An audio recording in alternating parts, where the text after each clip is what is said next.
गावात जर एखादी घटना घडली तर पंचक्रोशीत वाऱ्यासारखी पसरते। भांडूप गावात आणि आसपासच्या भागात घडणाऱ्या घटनांनी लोकांची झोपच उडवली होती। गावात दर रात्रीला काहीतरी विचित्र घडायचे। काही लोक बेपत्ता व्हायची तर काही विचित्र अवस्थेत मरून पडलेली सापडायची। गावातील सर्व माणसे काळजीत पडली होती। एकतर आता हे सर्व भयानक वळण घेऊ लागले होते। गावात नेमका कोणावर आणि कसा घात ओढवेल ह्याचा पत्ताच नव्हता। पोलिसांनी खबरदारी घेतली होती। 2-3 दिवस गेले होते। पोलीस रात्रीची गस्त देत होते। काही हवालदार आणि त्यांच्या जोडीला काही गावातील दांडगे पुरुष आपल्या हातात काठी व विजेरी घेऊन फिरत होते। काय ओढवले कुणास ठाऊक साहेब। त्या दिवशी सावकाराची मुलगी हरवली आणि तिचे नुसते रक्ताने माखलेले कपडे सापडले। मधू बोलला, बघूयात आज त्याला। हवालदार आपल्या तोंडात तंबाखू टाकीत म्हणाला, सुभाष पाटलांच्या घरातील एका खोलीत आपल्या काही सहकाऱ्यांसोबत बसला होता।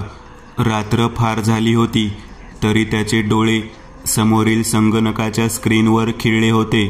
खून आजूबाजूच्या गावातही घडायच्या, पण हे गाव जणू निवडलेलेच होते। तिथे नेमकं काय आणि कधी घडेल कोणालाच ठाऊक नव्हते। अचानक सुभाषला झुडपात कसली तरी हालचाल दिसली। तो भाग गावातील दक्षिण बाजूचा होता। दक्षिण बाजूला हवालदाराच्या हातातील वॉकी टॉकी बीप झाले। Hello sir. ते हॅलो सोड, लक्ष कुठे आहे तुझं? गावातील दक्षिण बाजूच्या झुडपात कसली तरी हालचाल होत आहे। होय मी आहे सर, म्हणत हवालदार जागेवरून हलला। झुडूप जोरात हालत होते। हवालदाराने आपल्या हातातील बंदुकीचा नेम झुडपावर धरला। सुभाषी आपली बंदूक सावरत खुर्चीवरून उठणार तोच झुडपातून एक कुत्रा बाहेर पडला, ज्याच्या तोंडात एक रानमांजर होती। इथे काहीच नाहीये सर, हवालदार म्हणाला। ठीक आहे, लक्ष ठेव तिकडे नीट, सुभाष आपल्या डोक्याला हात लावत म्हणाला। रात्री 3चा ठोका पडला आणि पाटलांच्या घरात एकच ओरडा निर्माण झाला। तो ओरडा ऐकून डुलक्या खाणाऱ्या सुभाषचे डोळे ताडकन उघडले। तो पाटलांच्याच घरात होता आणि ओरडाही त्याच घरात घुमत होता। सुभाष आपल्या हातातील बंदूक सावरत धावला। तो घराच्या ओसरीत आला आणि त्याला एक जोरदार धक्का बसला। तो काही अंतर दूर जाऊन पडला। तो उठला, तोच बाहेरील दरवाजा खाडकन उघडल्या गेल्याचा आवाज आला। सुभाष बाहेर धावला, पण अचानक त्याचा पाय कसल्या तरी पदार्थावरून घसरून पडला। आजूबाजूला त्याची नजर गेली आणि तो पूर्ण हादरला। तिथे रक्ताचा सडा पडला होता। हलक्याशा उजेडात ते चमकत होते। समोरील पाळणे जोरात हलत होते। आतापर्यंत गावकरी तो सर्व गोंधळ ऐकून जागे झाले होते। काही वेळातच लाईट गेली, तशी परत आली। समोर कोणाला तरी ओढत नेण्यात आले होते। त्याच्याच रक्ताचा पाट तिथे दिसत होता। पाटलांच्या घरात एकच टाहो फुटला, कारण त्यांची 10 वर्षाची मुलगी बेपत्ता होती। त्या मुलीच्या अंथरुणावरही रक्त सांडले होते। ते सर्व पाहून सुभाषचे डोळे विस्फारले गेले। आपण ज्या घरात होतो त्याच घरातून कोणाला तरी ओढत घेतले आहे यावर त्याचा विश्वासच बसत नव्हता।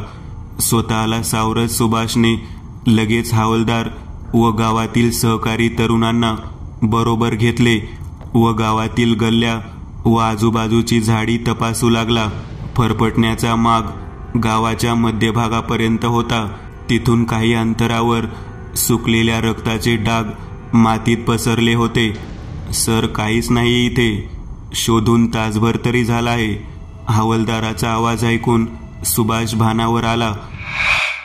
पाटलांच्या घराजवळ लोकांचा गराडा जमला होता। सुभाष गर्दीतून वाट काढत तपास करणाऱ्या फॉरेन्सिक टीम जवळ गेला। काही सापडले का? सुभाषने विचारले।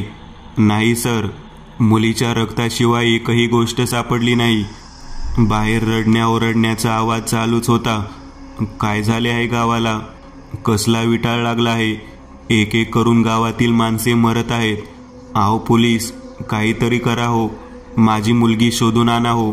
सरपंचाची बायको टाहो फोडून ओरडत होती. सुभाष खाली मान घालून आपोआप हलणाऱ्या पाळण्याकडे पाहत होता. ही भुताटकी आहे. होय, ही भुताटकी आहे. गावातील एक म्हातारा ओरडला. सुभाषच्या कानावर ते शब्द गेले. अचानक त्याचे डोके सुन्न झाले. त्याला रात्री घडलेला प्रसंग आठवला. अगदी वेगात जाणारी एक आकृती आणि तिची जोरदार बसलेली धडक, तो आपोआप हलणारा पाळणा आणि ती घरात घुमलेली मोठी किंकाळी. सुभाष दचकला. सर तिथे नदीजवळ. एक हवालदार धापा टाकत सुभाषला हलवत म्हणाला.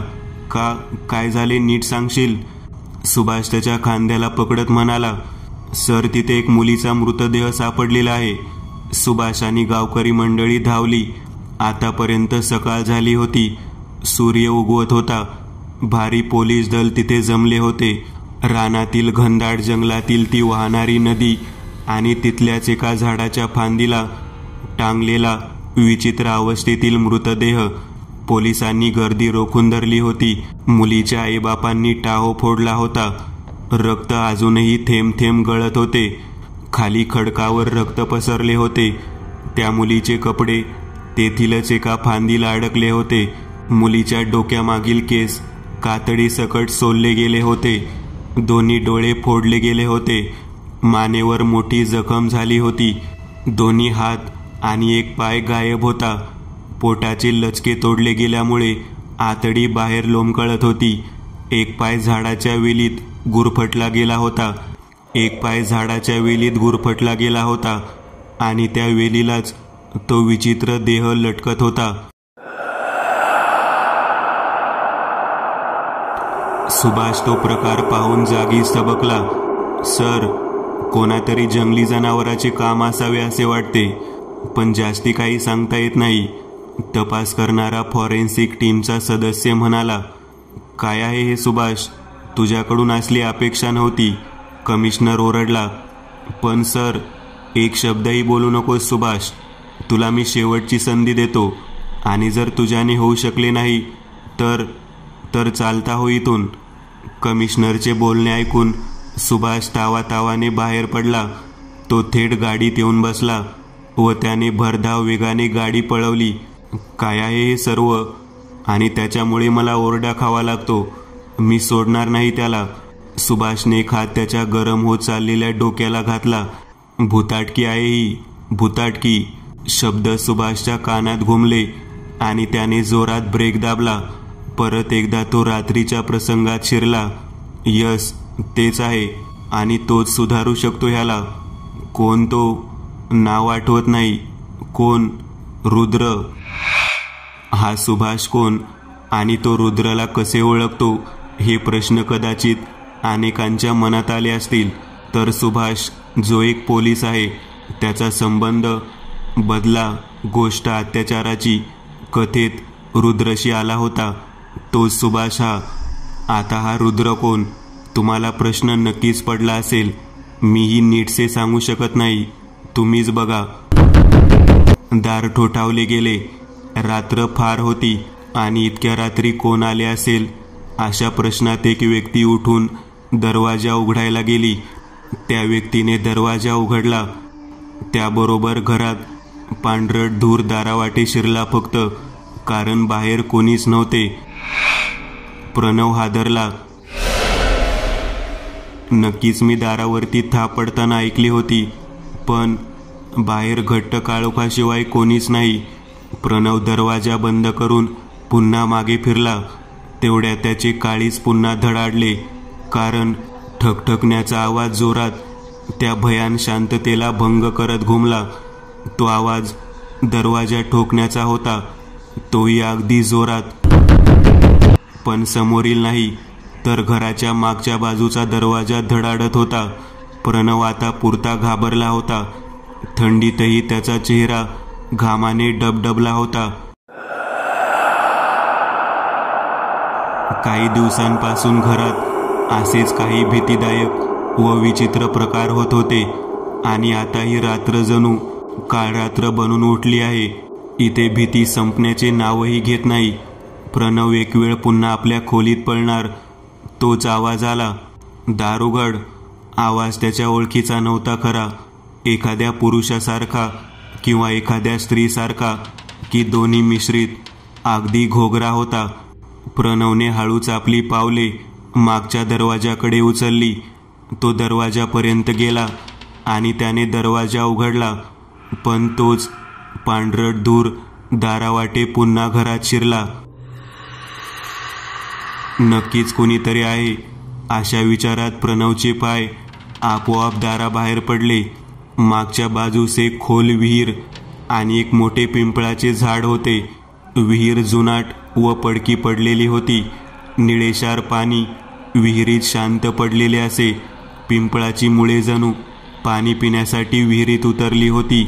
विहिरीतून पांढरट धूर वर येत होता आणि तो संपूर्ण आवारात पसरला होता.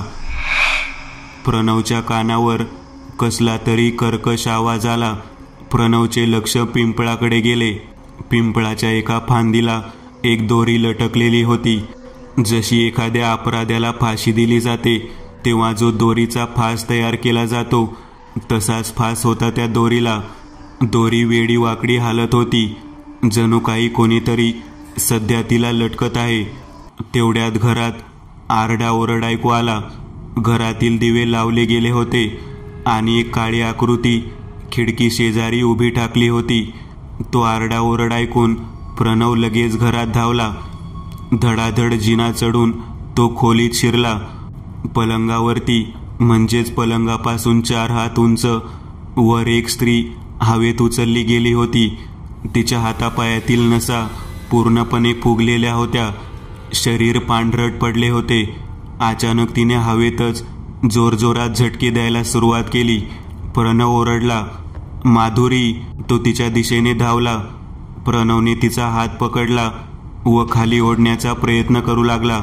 पुढच्या क्षणी प्रणवच्या हाताला घट्ट पकड पडली. माधुरीने आपले तोंड त्याच्या दिशेने फिरवले. तोंडावर काही ठिकाणी जखमा झाल्या होत्या. पांढरट पडलेल्या तोंडावर एक विचित्र हास्य होते. डोळे पांढरे फटफटीत पडले होते. कपाळावर कशाचा तरी मार लागल्यामुळे रक्त तोंडावर सांडले गेले होते. सुटलेले केस खाली लोंबकाळत होते. पुढच्या क्षणी प्रणवला जोराचा हिसका बसला आणि तो कोपऱ्यातील भिंतीवर जाऊन जोरात आपटला. माधुरी धाडकन पलंगावरती आपटली. तिने हळूच आपले हात जमिनीवर टेकले. नंतर ती हळूहळू पलंगावरून खाली सरकली व नंतर तिने आपले दोन्ही पायही खाली टेकले. तिची छाती व पोट वरती उचलले गेले होते आणि डोके खाली जमिनीपासून काही इंच वरती होते. केस मात्र खाली लोंबकाळत होते. दारात उभी असलेली त्यांची दोन्ही मुले जोरात ओरडली. प्रणवचे लक्ष दारात उभ्या असलेल्या आपल्या दोन्ही मुलांकडे गेले. एक 5 वर्षाचा मुलगा आणि एक 10 वर्षाची मुलगी होती.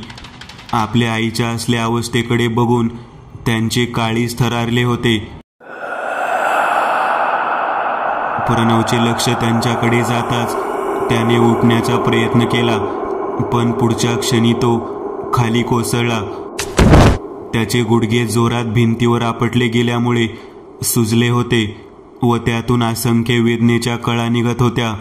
त्याने तशाही स्थितीत पुन्हा उठण्याचा प्रयत्न केला. एक जोरदार वेदनेची कळ मेंदूपर्यंत भिनली आणि तो परत कोसळला. तो असहाय्यपणे ओरडला, पळा, इथून पळा. प्रणव दोघांनाही ओरडला, पण ती दोन्ही मुले घाबरी गुबरी होऊन जागीच थबकली होती. माधुरी हसली. तिच्या तोंडातून रक्तमिश्रित लाळ खाली टपकली. खोलीतील दिवा एक क्षण झपापला. ती हळूहळू आपल्या मुलांच्या दिशेने सरकू लागली. ललिता, आपल्या भावाला घेऊन पळ. प्रणव पुन्हा जोरात ओरडला. माधुरीने कटाक्ष उठण्याचा प्रयत्न करत असणाऱ्या प्रणववर टाकला व समोरील फ्लॉवर पॉटवर तिची नजर स्थिरावली. तिने एक इशारा करताच तो फ्लॉवर पॉट नेमका जाऊन प्रणवच्या डोक्यावर आपटला आणि खळ आवाज करून क्षणात फुटला. प्रणव होता तसा खाली आपटला. ललिता आपल्या भावापेक्षा काही वर्षांनी मोठी होती.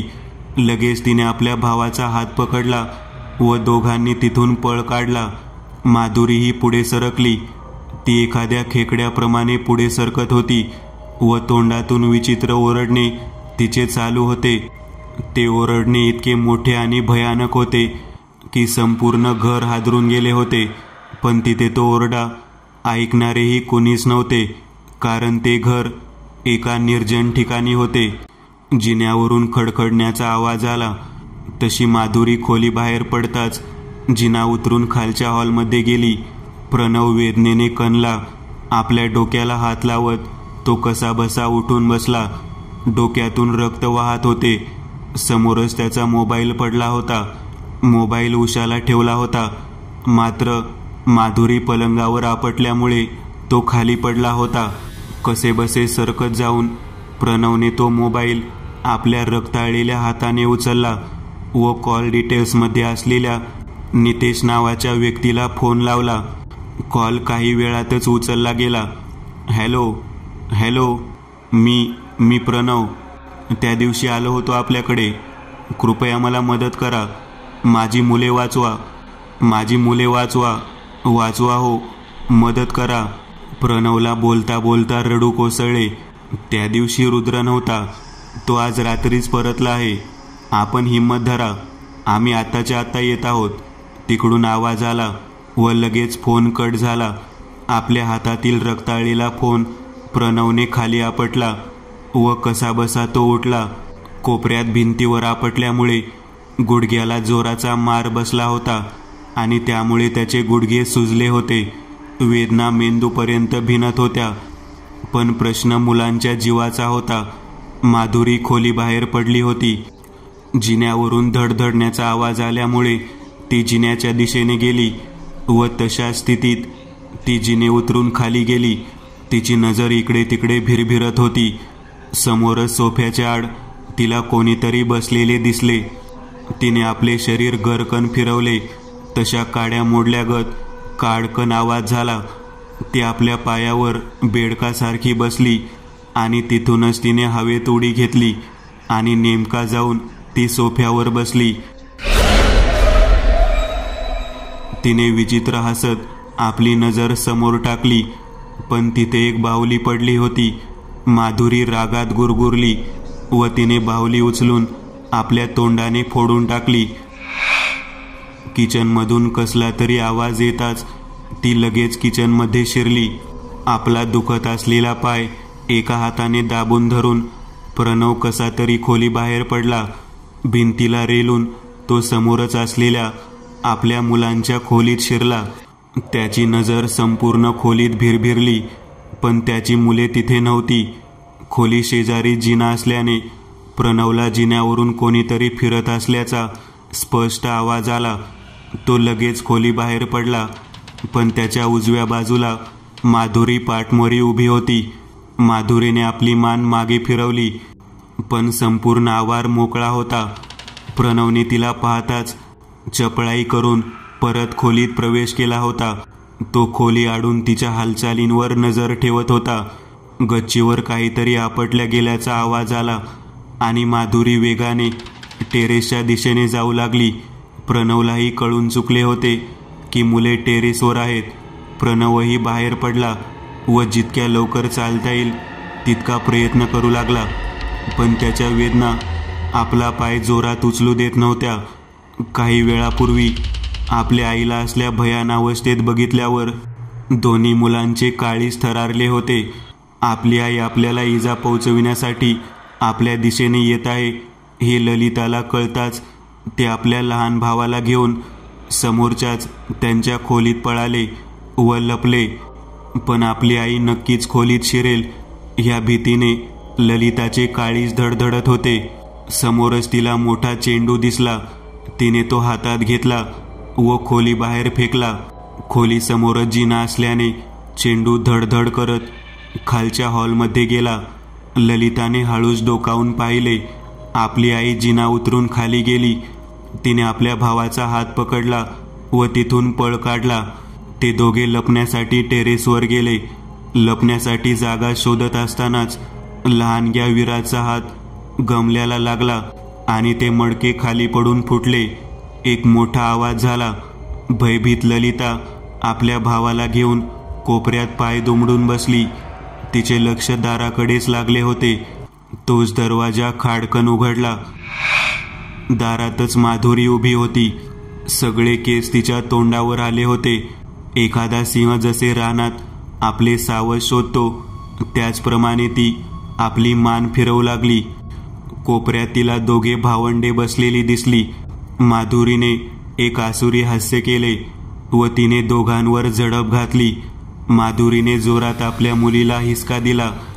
त्यासरशी ललिता मागे आपटली.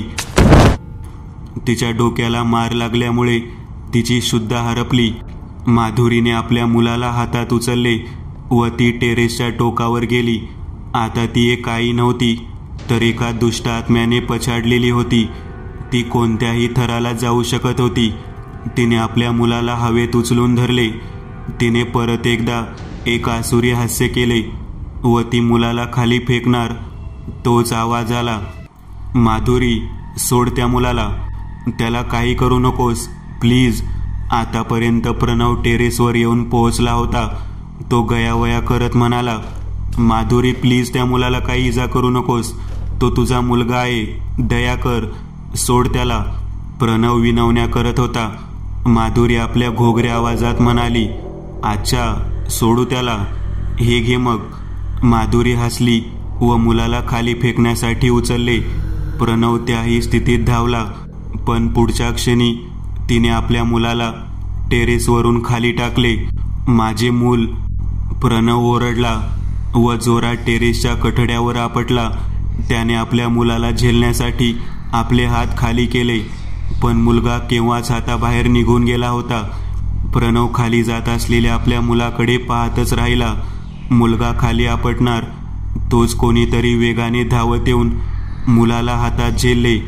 प्रणवचे अश्रू खाली गळले. त्याला हसावे की रडावे तेच कळत नव्हते.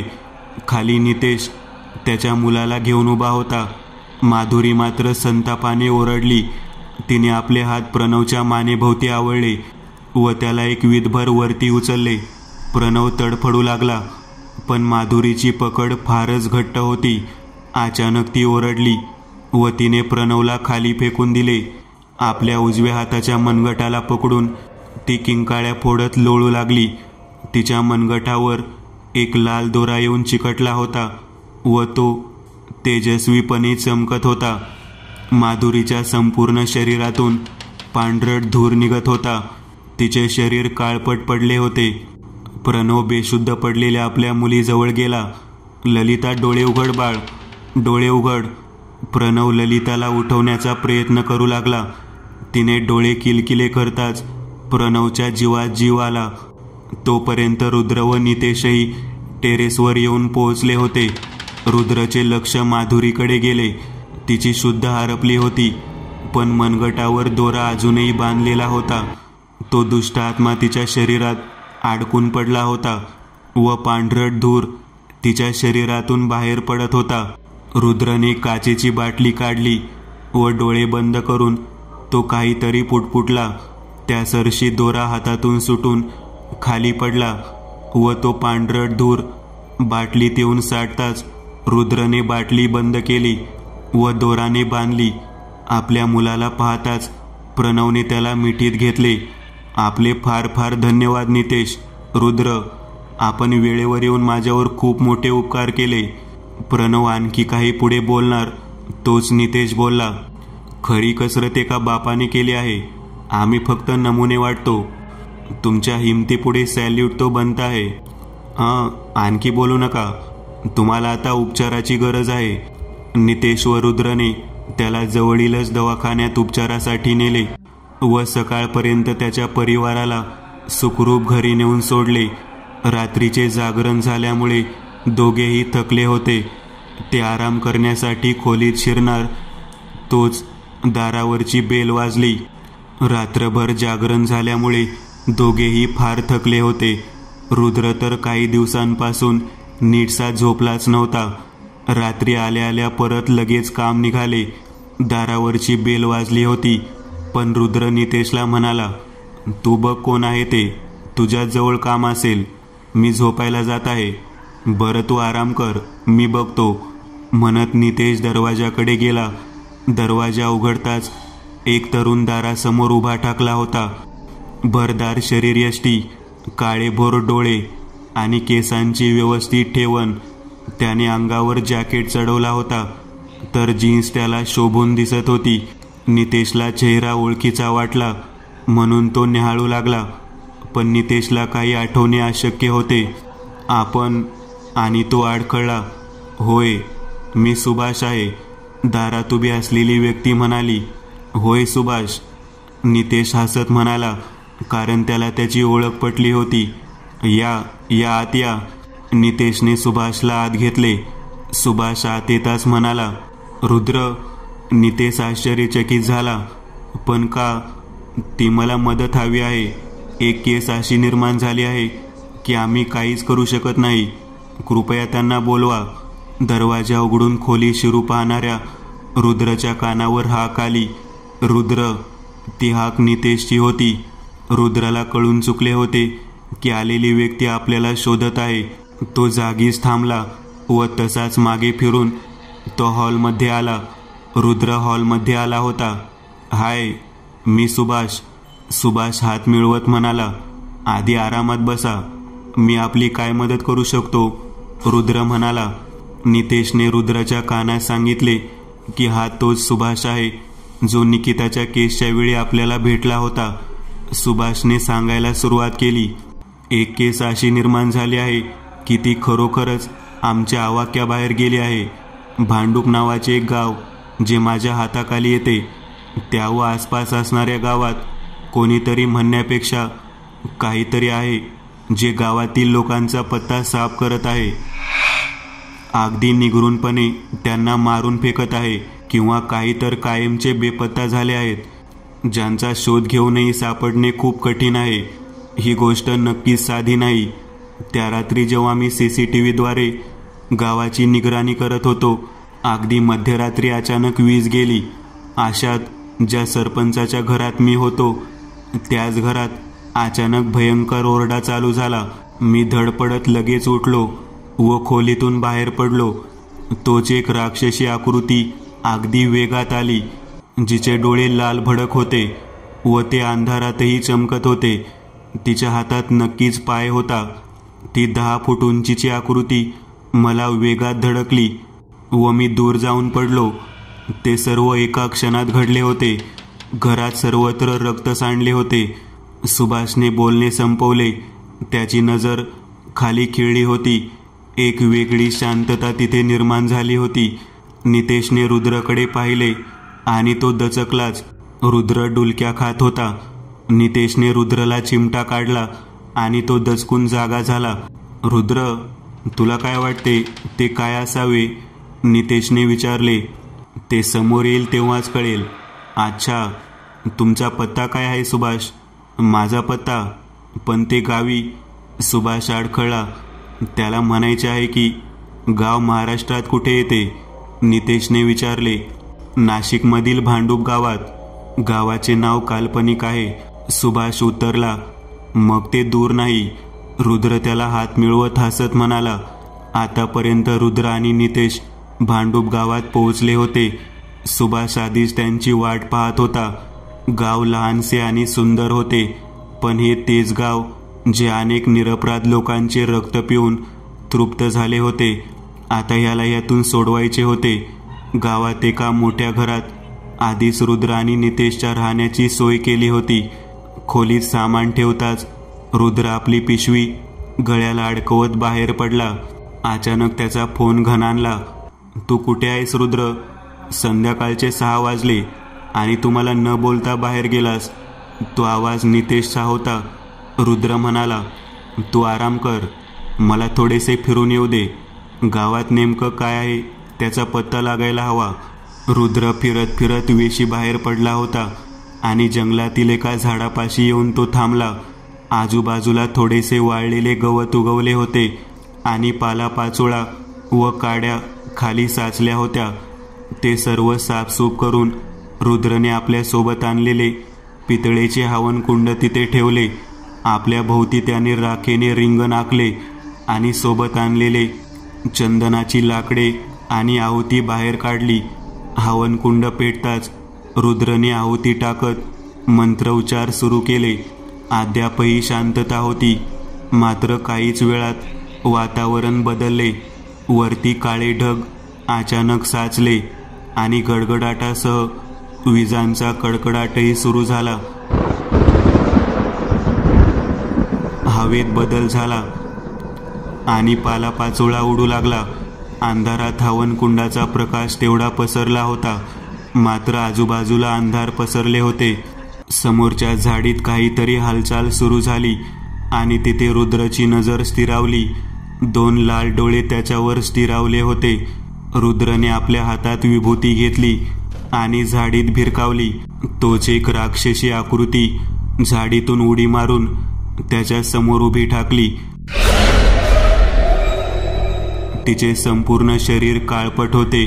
अंगावर मगरासारखे खवले होते. पाय लांब होते. तिची नखे तीक्ष्ण व जमिनीत रुतलेली होती. कमरेत थोडेसे वाकलेले व डोक्यावर बाईसारखे पण लाल केस होते. त्यातून 2 मोठाली शिंगे बाहेर आली होती. डोळे लाल भडक आणि तोंडातून लाल जीभ बाहेर पडली होती. दात सुळ्यासारखे चमकत होते. तेच हात काळपट व 8 बोटे आणि त्यांना तीक्ष्ण नखे होती. कान बैलासारखे होते, पण त्यात भारी डोलदार झुमके होती आणि नाकाशेजारी एक बारीक हिऱ्याची नथ चमकत होती. रुद्रने आधीच तयारी करून ठेवली होती. ती आकृती समोर येताच एक हळदीने आणि कुंकवाने माखलेला मोठा दोर त्याने तिच्यावर भिरकावला आणि तो दोर अधिकाधिक मोठा होत गेला आणि त्या आकृतीला जखडू लागला. तोच ढगांच्या गडगडाटासह पाऊस सुरू झाला. हवनकुंड विजत चालले होते आणि राखेचे रिंगणही धुतले गेले. त्या दोरीवरील हळदी कुंकू पावसात धुतले गेले आणि खाली पडलेला तो जीव उठून उभा राहिला. समोरच उभ्या असलेल्या रुद्रवर तो वेगात धावून गेला आणि आपल्या हाताच्या पंजाने त्याने रुद्रावर वार केला.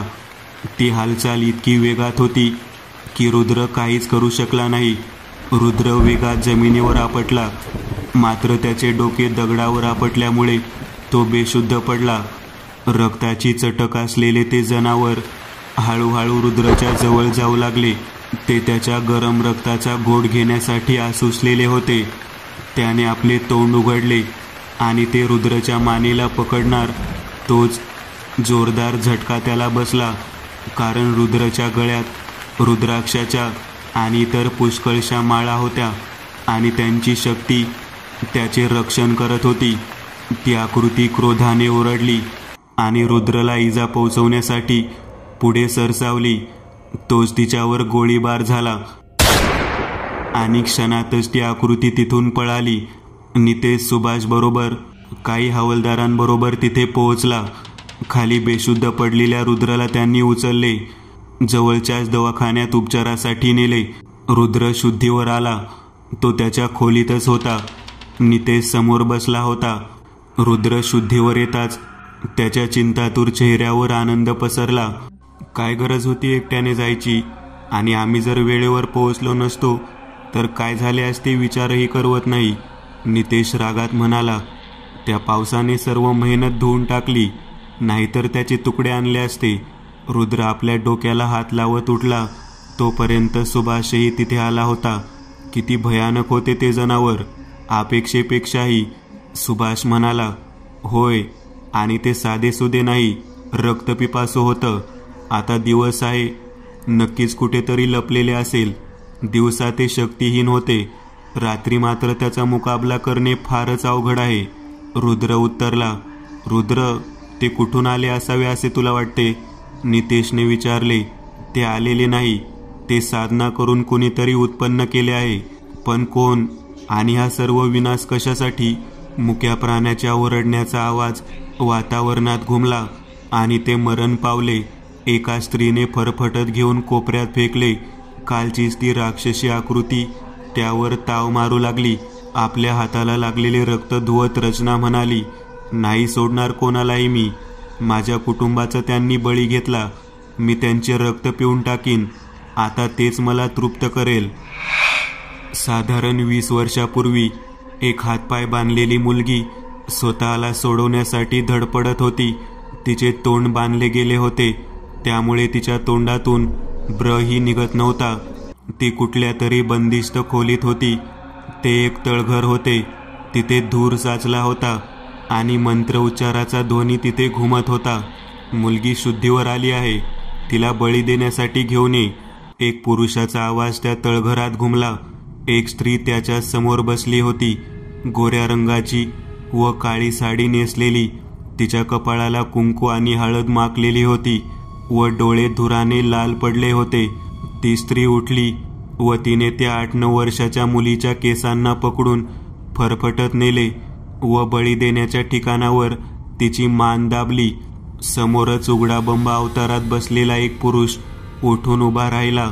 त्याच्या गळ्यात मोठाल्या काळ्या मणीच्या माळा होत्या. डोक्यावर हळदी कुंकू फासलेले होते.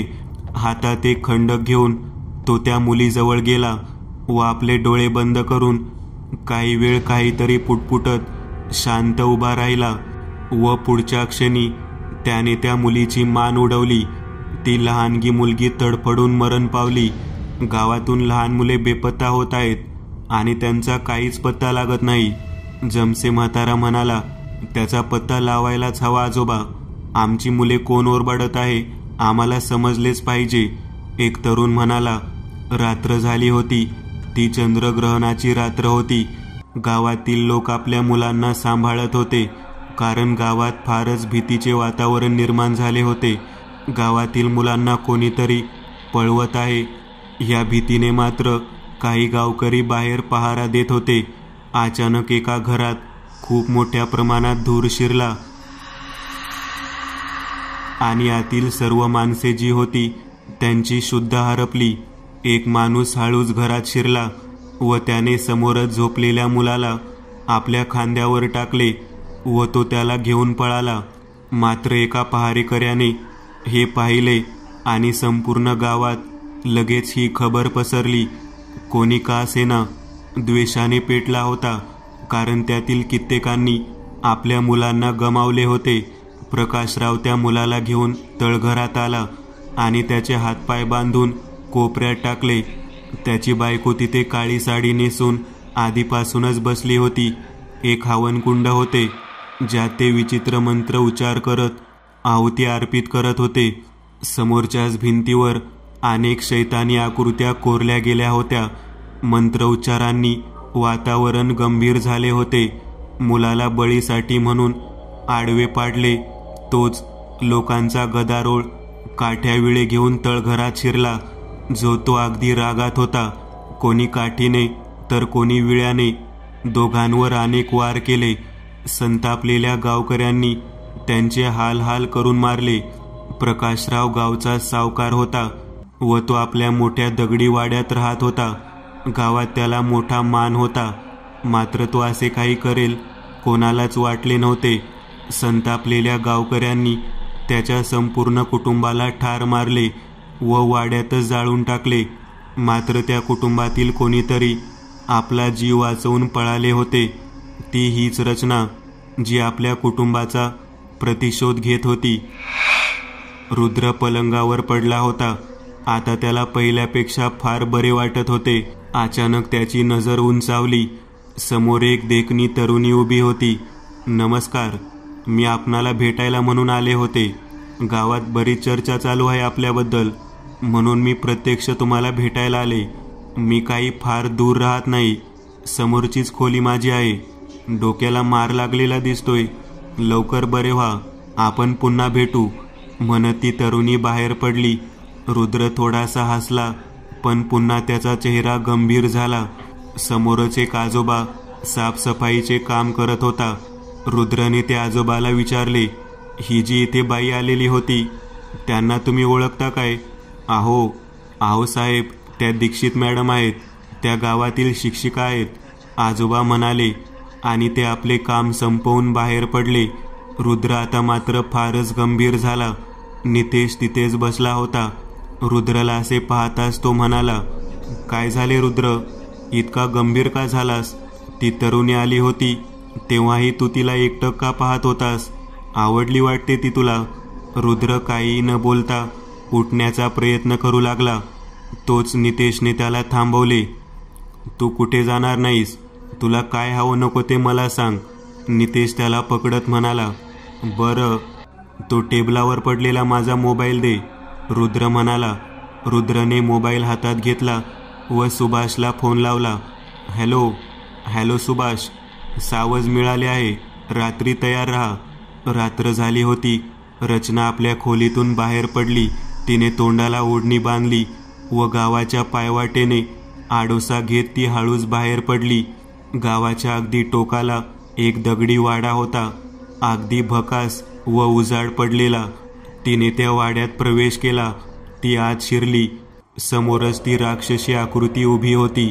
रचनाने काही मंत्र पुटपुटले व ती त्या आकृतीकडे ओढली गेली आणि बघता बघता ती संपूर्ण त्या राक्षसी प्राण्यात सामावली गेली.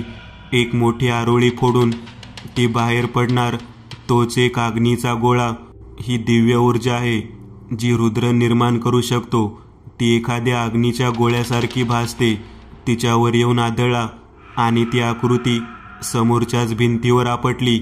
रुद्र, सुभाष, नितेश आणि काही दांडग्या हवालदारांनी आत प्रवेश केला. प्रत्येकाच्या हातात एक दोर होता जो हळदी कुंकवाने माखलेला होता.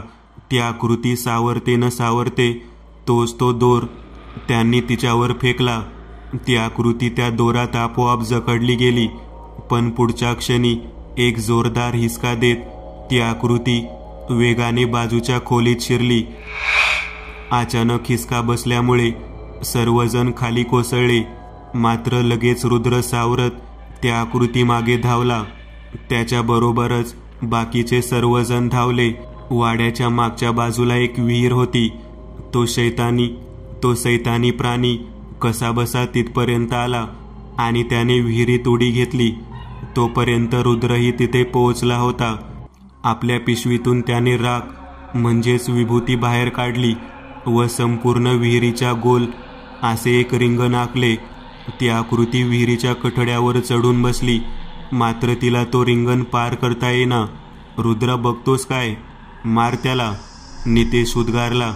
तो प्राणी एकटा नाही, त्याच्यात एक स्त्री सामावलेली आहे. जर ह्याचा नाश केला तर ह्याच्याबरोबर त्या स्त्रीचाही कायमचा नाश होईल. त्या आकृतीने परत एकदा विहिरीत उडी घेतली. थोडा वेळ एकदम शांतता पसरली आणि पुढच्या क्षणी विहीर फुटली आणि विहिरीतील सर्व पाणी उफाळून वरती आले. त्यामध्ये राखेचा आखलेला रिंगण पूर्ण धुतला गेला आणि ती सैतानी आकृती विचित्र चित्कार करत बाहेर आली. तिचे लाल डोळे रुद्रवर खिळले होते. तिने त्याच्या दिशेने वेगाने धाव घेतली. पण पुढच्या क्षणी रुद्रने आपल्या हातातील विभूती तिच्यावर फेकली आणि ती आकृती क्षणात मागे फेकली गेली. रचना आणि ती शैतानी आकृती अगदी वेगळे होऊन पडले. रचना धापा टाकत उठली. तिचे लक्ष जाताच ती त्या आकृतीच्या दिशेने जाणार, तोच रुद्रने आपल्या पिशवीतील एक छोटेसे त्रिशूळ काढले व ते त्या शैतानी आकृतीच्या दिशेने फेकले. ते त्रिशूळ हवेतच फार मोठे झाले आणि क्षणातच त्याने त्या सैतानाचा ठाव घेतला. तो सैतान ते रक्तपिपासू फाटकन फुटले व त्याचे तुकडे तुकडे झाले. सर्व काही शांत झाले होते. रचना मात्र चिखलात बसून रडत होती. रुद्रने उभ्या टाकलेल्या त्रिशूळाला हात घातला. त्या क्षणी ते पूर्ववत लहान झाले. रुद्र रचनाजवळ आला व म्हणाला, काय दीक्षित मॅडम, खरोखरच तुमच्याकडून ही अपेक्षा नव्हती. त्यांनी माझ्या आईबापाला मारले, माझ्या भावालाही जीवे मारले व ह्याच वाड्यात त्यांना जाळून टाकले. मी करणार काय? मी द्वेषाने पेटली होती. मला बदला घ्यायचा होता. माझ्याजवळ दुसरा मार्ग नव्हता. मी केले. मात्र रुद्र, मी तुझ्यापुढे हारले. रचना उर्फ दीक्षित मॅडम रडत म्हणाली. सुभाषने तिला हातकडी घातली. दुसऱ्या दिवशीच्या सकाळी गावात एक कार्यक्रम घेतला. गावातील लोक अगदी आनंदात होते. त्यांनी रुद्रला आशीर्वाद दिले.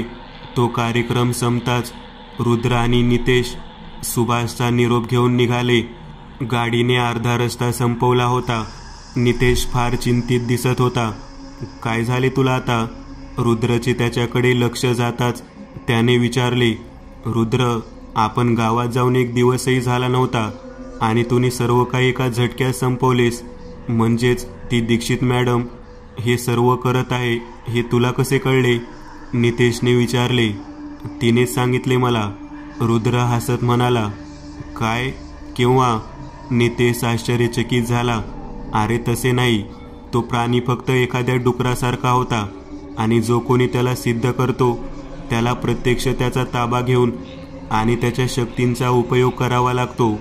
रचनाने तो सिद्ध केला व त्यावर नियंत्रण मिळवले आणि ती आपला बदला पूर्ण करण्यासाठी रक्तपिपासूचा वापर करू लागली.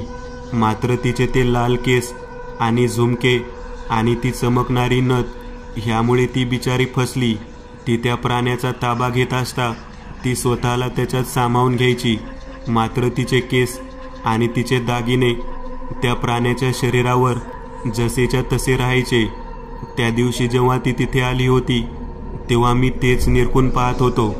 ते लाल केस, ते कानातील भारी झुमके आणि नाकातील चमकणारी नथ. आता समजले मला रुद्र. नितेश हसत उद्गारला. पण ती तुला आवडली होती ना? नितेश रुद्रला चिडवत म्हणाला. होय, थोडीफार. म्हणूनच तिला वाचवले. रुद्रही मस्तीत म्हणाला. मित्रांनो, आज पुरतं एवढंच. तुम्हाला जर काही गोष्ट आवडली असेल तर नक्की लाईक करा. तुमच्यापैकी बरेचसे जण व्हिडिओ लाईक न करताच पळून जातात. पण हा जर व्हिडिओ तुम्ही लाईक केला तर मला जरा बरं वाटेल आणि असेच भारी भारी व्हिडिओ बनवायची माझ्यात एनर्जी येईल. त्यामुळे नक्की लाईक करा.